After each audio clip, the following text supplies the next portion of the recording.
Okay. So yesterday we introduced the definition of concept of exact differential equation. Exact differential equation हमारी होती क्या है? So today I start with what are the necessary and sufficient conditions so that the equation is exact. So the result is that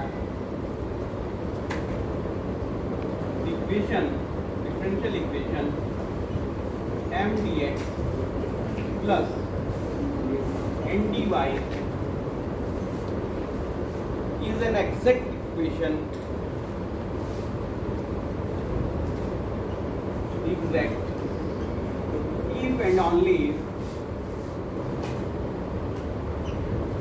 is equal to 0. Sorry, if and only if del m over del y is equal to del n over del x. Right? It means that अगर if and only if का मतलब क्या है कि अगर मेरे पास m d x plus n d y equal to 0, ये क्या है? एक डिफरेंशियल इक्वेशन है. ये अगर एग्जैक्ट इक्वेशन है तो एम और एन एक्स वाई के फंक्शन है ना, तो डेल एम और डेल वाई जो है डेल एन और डेल एक्स के इक्वल हो. राइट? और अगर ये कंडीशन सेटिस्फाई हो रही है उस इक्वेशन में, del M over del X sorry del M over del Y equal to del N over del X, तो इक्वेशन एग्जैक्ट बनेगी. एग्जैक्ट बनेगी मतलब उसका डायरेक्ट इंटीग्रेशन करके आप सॉल्यूशन निकाल सकते. ठीक है ना? तो अब देखते हैं एक बार जरा इसी को, एक बार इक्वेशन को एग्जैक्ट ले लेते हैं और एक बार कंडीशन को होल्ड करा लेते हैं, फिर इक्वेशन को एग्जैक्ट निकाल लेते हैं. ठीक है ना? So let m of course the function depending upon x y m dx plus n x comma y dy is equal to 0. Be an exact differential equation.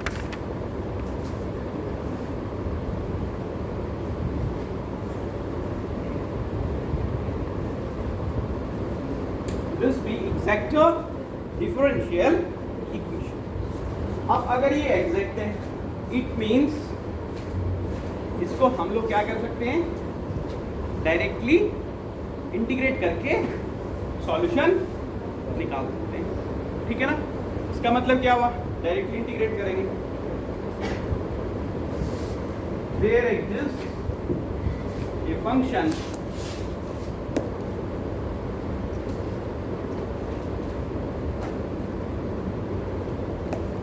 x comma y such that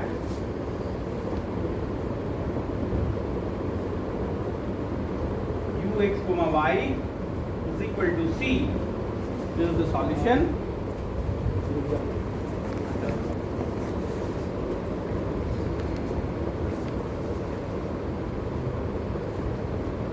और solution ये कैसे निकलेगा? Direct integration करने पर. मतलब क्या हो गया? m dx plus n dy this will be equal to d. अब du का डायरेक्ट इंटीग्रेशन कर सकते हो आप, u आ जाएगा. Of course this will be equal to 0. अब u is a function of x y, chain rule है, वहां से du किसके इक्वल होगा? du is always equal to del u over del x dx plus del u over del y into dy. Total differential जो है आपका, आप partial derivatives के टर्म्स में एक्सप्रेस कर सकते हैं. ये पार्शियल डिफरेंशिएशन जब हम लोगों ने सीखा था, the result is from there. Is it okay? तो du के लिए एक्सप्रेशन होगा del u over del x dx plus del u over del y dy. अब ये दोनों क्या होंगे? इक्वल. इसका मतलब क्या हुआ?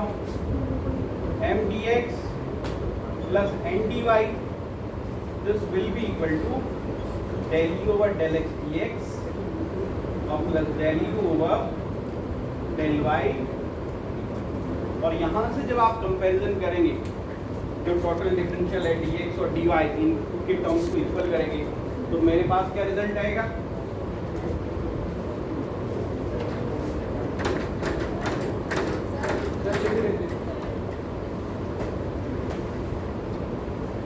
मेरे पास क्या रिजल्ट आएगा, m will be equal to del u over del x and n will be equal to del u over del y। अब क्योंकि ये सारे डिफरेंशिएबल फंक्शन है, ठीक है ना, हम लोग ट्रायल यही एज्यूम करके चल रहे हैं कि परफेक्ट डिफरेंशिएशन हो जाता है सारे फंक्शंस का, तभी तो हम लोग करे जा रहे हैं, ठीक है ना। तो अब m का भी और n का भी मैं m का y के रेस्पेक्ट में पार्शियल डेरिवेटिव और n का x के रेस्पेक्ट में पार्शियल डेरिवेटिव करता हूँ। del m over del y क्या आ गया, del square u over del y del x और del n over del x क्या आ गया, del square u over del x del y। अब क्योंकि परफेक्ट डिफरेंशिएशन हो रहा है हर जगह पर, तो अब u का ऑर्डर ऑफ इंटीग्रेशन पार्शियल और डिफरेंशिएशन का जो ऑर्डर है वो मैटर नहीं करता, दैट इज इमैटेरियल। दोनों डेरिवेटिव मेरे क्या होंगे, del square u over del y del x, this will be equal to del square u over del x del y। तो यहाँ से ये दोनों क्या आ जाएंगे आपके,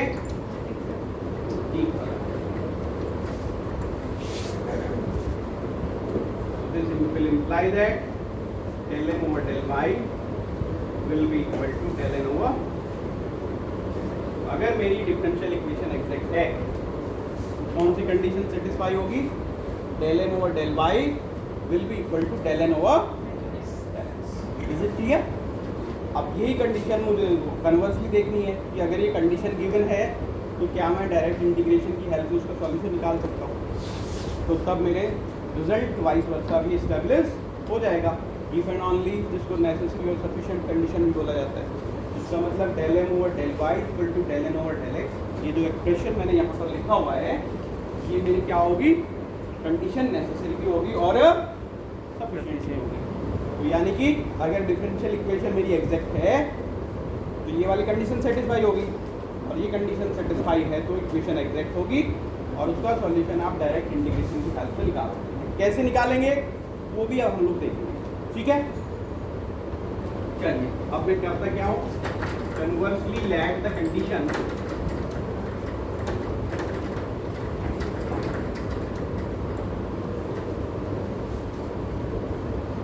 conversely let the condition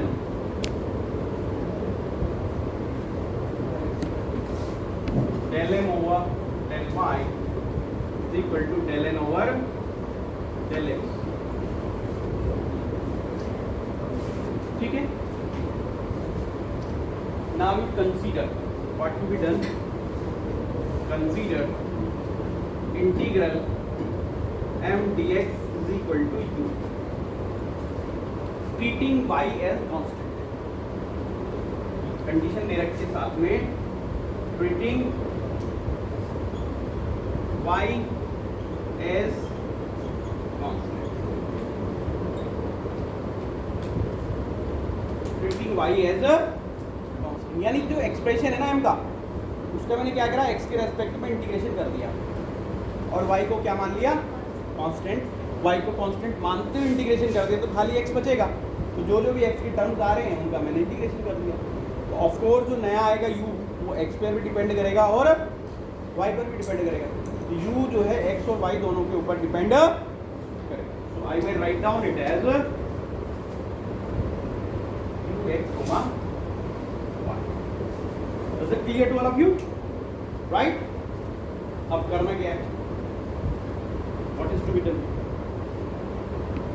अब ये इंटीग्रेशन है किसके रेस्पेक्ट में, किसके रेस्पेक्ट में, x के रेस्पेक्ट में, और y को क्या कांस्टेंट मान रखा, उनको क्या ट्रीट कर रखा, कांस्टेंट। तो अगर इस इंटीग्रेशन का मैं x के रेस्पेक्ट में किया हुआ है और इसका फिर से डिफरेंशिएशन कर दूं तो फंक्शन क्या आ जाएगा, फंक्शन सेम आ जाएगा, फंक्शन आ जाएगा।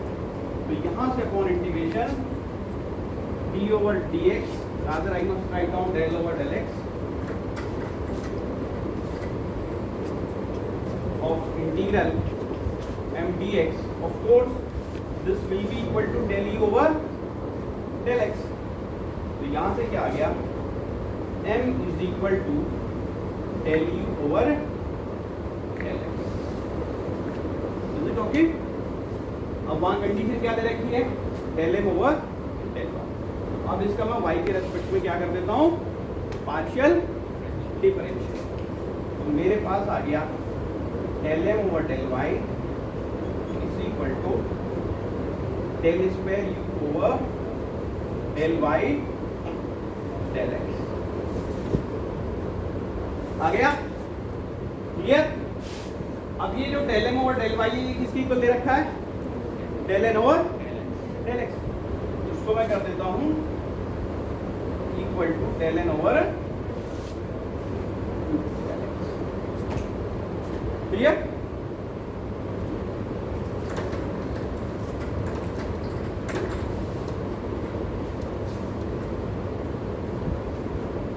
अब मेरे पास है del n over del x is equal to del square u over del y del x. और इसी को मैं लिख सकता हूँ, कोई प्रॉब्लम नहीं है, कंडीशन सारी ऐसे सेटिस्फाइड हैं that this is equal to del square u over del x. Is it clear.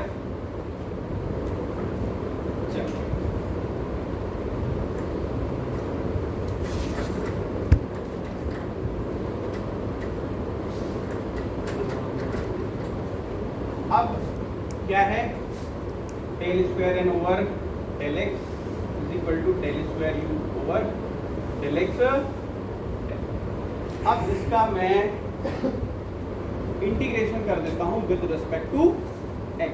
क्या कर देता हूँ, integration with respect to x. Integration with respect to. तो ये डेरिवेटिव है किसके रेस्पेक्ट में, x के रेस्पेक्ट में, पार्शियल डेरिवेटिव है. ठीक है ना. तो ये हट जाएगा, क्या बचेगा, सिंपली n बच जाएगा. This is equal to correct.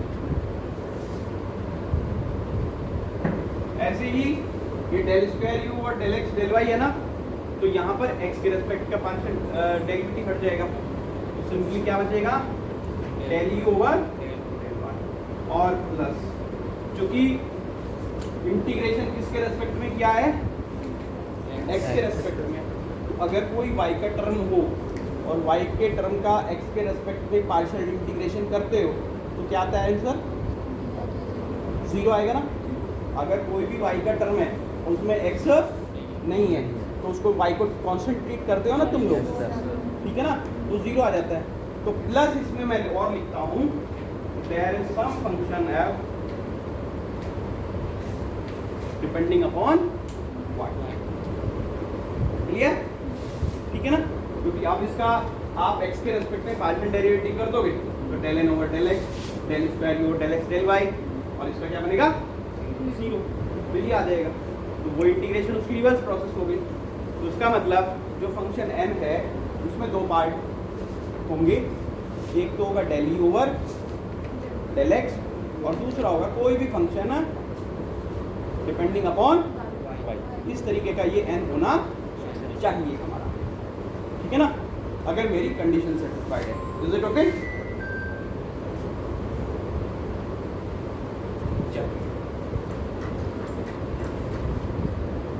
तो अभी m निकाल सकता था मैंने, m किसके इक्वल आया होता, del u over del x equal आया ना, del u over del x के. अब जरा इक्वेशन पर आओ, m dx plus n dy. Is it okay. m क्या है, del u over del x into dx, और प्लस n क्या है, del u over del y plus fy और इंटू dx. ओके. तो ये आ गया del u over del x into dx plus del u over del y into d y and plus f y. Is it fine? Right? ये जो term है this is nothing but total differential d u plus f y D.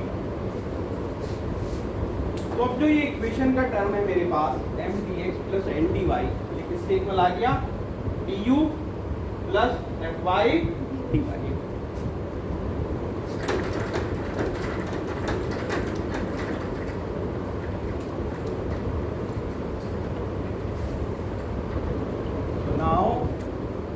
dx plus n dy nothing but du plus fy dy। ठीक है। अब ये जो right hand side है ये इसके इक्वल है। अगर इस राइट हैंड साइड का मैं इंटीग्रेशन कर दूं तो क्या होगा? हाँ, एक मिनट थोड़ा सा इसमें और एक मैनिपुलेशन कर देता हूँ। This will be equal to d of u plus integral f y d Y.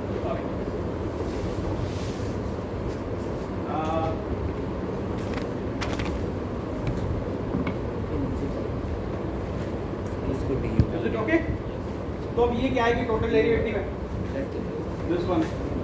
तो अगर इसका मैं इंटीग्रेशन कर देता हूं अपॉन इंटीग्रेशन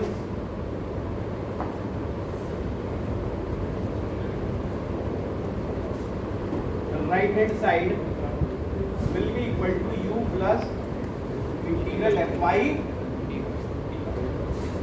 ठीक है। तो ये इक्वेशन है, इसका मतलब मैंने इसका राइट हैंड साइड का किया तो लेफ्ट हैंड साइड का भी कर दिया। इसका इंटीग्रेशन करने पर क्या आ गया मेरे पास?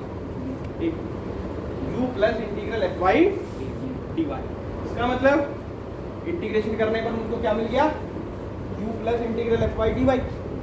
और मैंने कहा है क्या कि इक्वेशन एग्जैक्ट कहलाएगी अगर उसका डायरेक्ट आप इंटीग्रेशन करके सॉल्यूशन निकाल लेते हैं।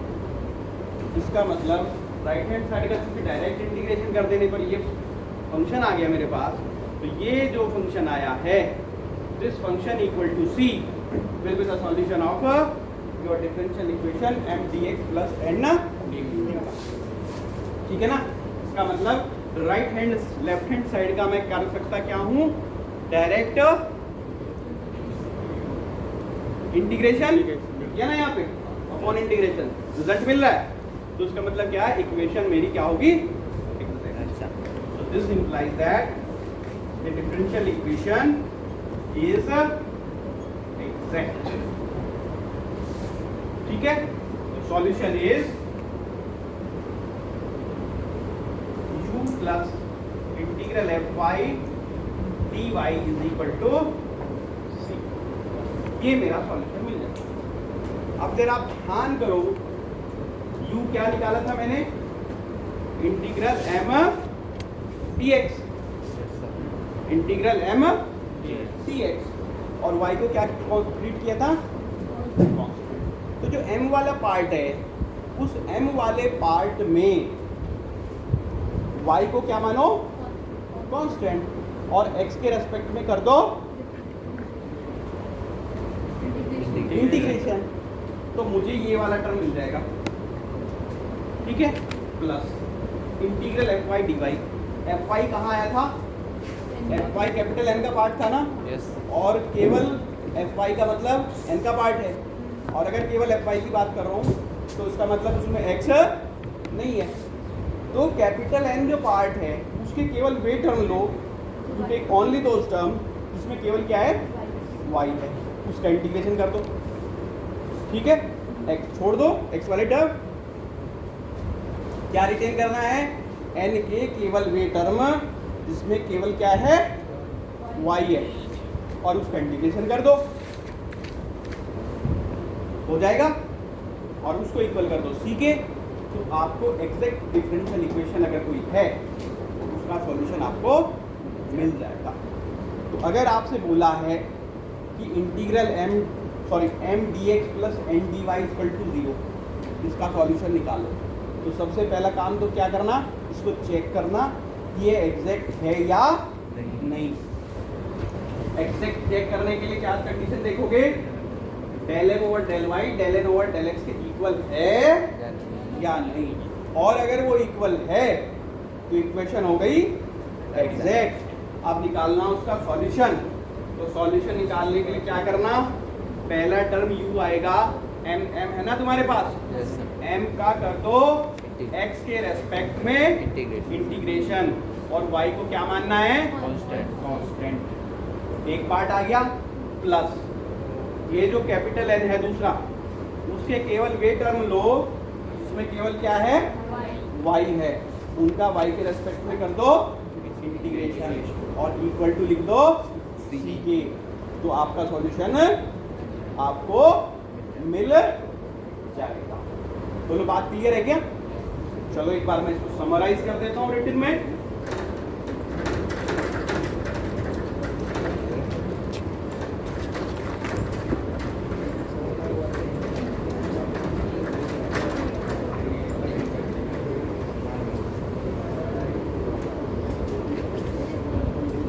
Now to solve m dx plus n dy is equal to 0. See, first del m over del y is equal to del n over del x. अगर ये है, if so equation is exact,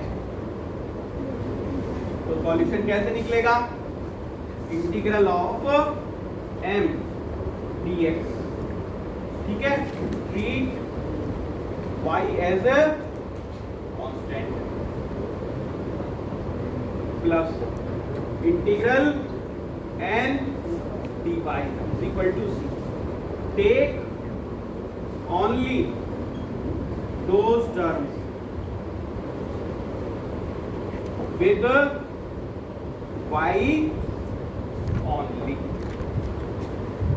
जिसमें x है उसको बिल्कुल भी touch नहीं करना। अगर कोई टर्म ऐसा है ही नहीं जिसमें y नहीं है तो फिर इसका इंटीग्रेशन की जरूरत आपको है ही नहीं, ये वाला पार्ट छोड़ देना। इसका मतलब उसमें y का कोई इंडिपेंडेंट टर्म नहीं। Clear to all of you? तो एग्जैक्ट डिफरेंशियल इक्वेशन को कैसे सॉल्व करना, बात समझ में आई कि नहीं है? पीछे बोलो, क्लियर है ना? बहुत सिंपल है। कंडीशन दे रखी है, del M over del y निकालो, del N over del x निकालो, इक्वल है तो एग्जैक्ट होगी। तो फिर क्या करना, m वाले पार्ट का इंटीग्रेशन करना, किसके रेस्पेक्ट में, x के रेस्पेक्ट में, y को क्या करना, कांस्टेंट मान के चलना, और प्लस जो कैपिटल N वाला पार्ट है उसमें जिसमें भी x कहीं भी लिखा हुआ ना किसी टर्म में, छोड़ दो उसको, केवल y वाले लो, और उनका y के रेस्पेक्ट में क्या कर दो, इंटीग्रेशन, दोनों का प्लस करो और इक्वल टू कांस्टेंट c करो। आपके पास सॉल्यूशन जो पूछा गया है निकालने के लिए वो आ जाए, ठीक है ना? चलिए एग्जाम्पल में देता हूँ आपको।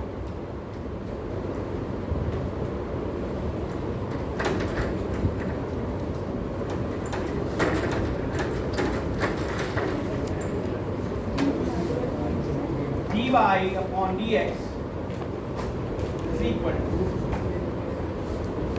x minus 3y plus 4 divided by 3x minus 2y plus 4. Just try to solve this one. I'll leave it as an exercise for all of you. Fine.